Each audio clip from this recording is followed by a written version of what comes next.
doodani oo dhex martay mas'uuliyiin ka kala socday shirkadaha ugu waaweyn dalka iyo bangiyada sida Premier Bank, Dahabshiil Bank, Bangiga Somaliland, shirkadda Takaful Insurance iyo shirkado kale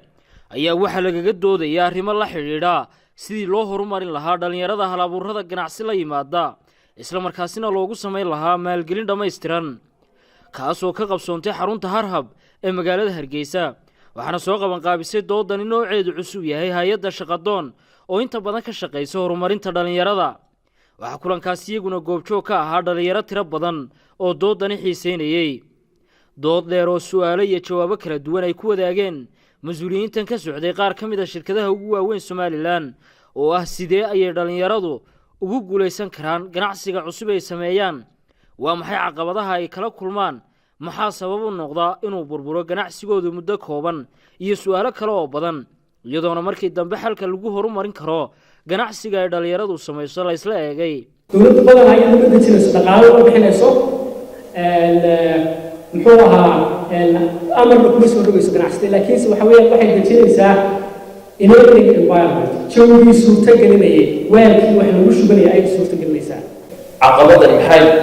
u soo noqotaa maxay oo xataa bangiyada way imikaad furi doonaan aan iska shakala galnay waxyaabaha markaanu raadinay waxaan ogaanay inta bonaska laftirkoodu inay khatartoodu badan tahay ya oo deyn qaadashadoodu waxa weeyaan deyn soo celintoodu ayna fiicnayn marka waxyaabaha khatartaa lagu yareeyo waxa ka mid ah ayaanu diyaarinay in la sameeyo xafiiska la yidhaahdo credit reference bureau wuxuu ku jiraa finance stageski oo regulationkii waanu diyaarinay marka had iyo jeer waxaa jira gaar ayaa jira jira ku saabsan qofku markuu business bilaabo normally oo startup yahay had iyo jeer markuu fund doonayo fundka siyaabo kala duwan ayaa loo raadiyaa fundka siyaabo kala duwan ayaa loo raadiyaa siyaabaha waxaa ka mid ah marka aad capital doonayso waxa kala duwan markaad weelka capital doonayso lacag aad ku lugto ku shaqayso marka hore businesskaaga bisan yahay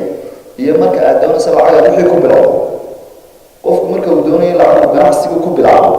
oo wax ugu horeeya aan jirin shirina aan gacanta ku hayo fikirkii u hayo had iyo jeer qofkaasu ma aha inuu meesha kaliya laga heli karaa ay tahay bangigii ganacsiga waxay tahay haddii laga shaqeeyo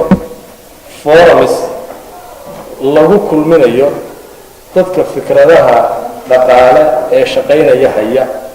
iyo dadka fikradda iibsanaya ee laakiin si hantidii haya haddii forums caankaas laga shaqeeyo waxay la tahay waa meelaha xalku uu ka dhow yahay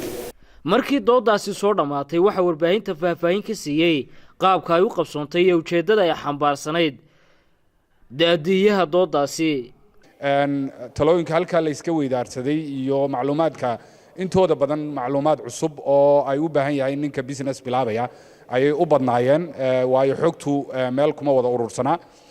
tani waxaan u aragnaa inay fududayn doonto dad badani habka ay deyn u helaan ama ay ganacsi u bilaabaan oo ay fikrado badan ka heli doonaan waxaanan u mahadnaqaynaa dhammaan dadkii soo qaban qaabiyey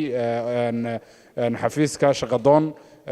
iyo ka soo qaybgalayaashii halkan nagala socdayba waxaanan idin mahad celinayaa sida wanaagsan ee noola socoteen anigoo daadihinayay oo ah maxamed maxamuud cawaale waa Idris Bershiya telefishinka Universal Hargeysa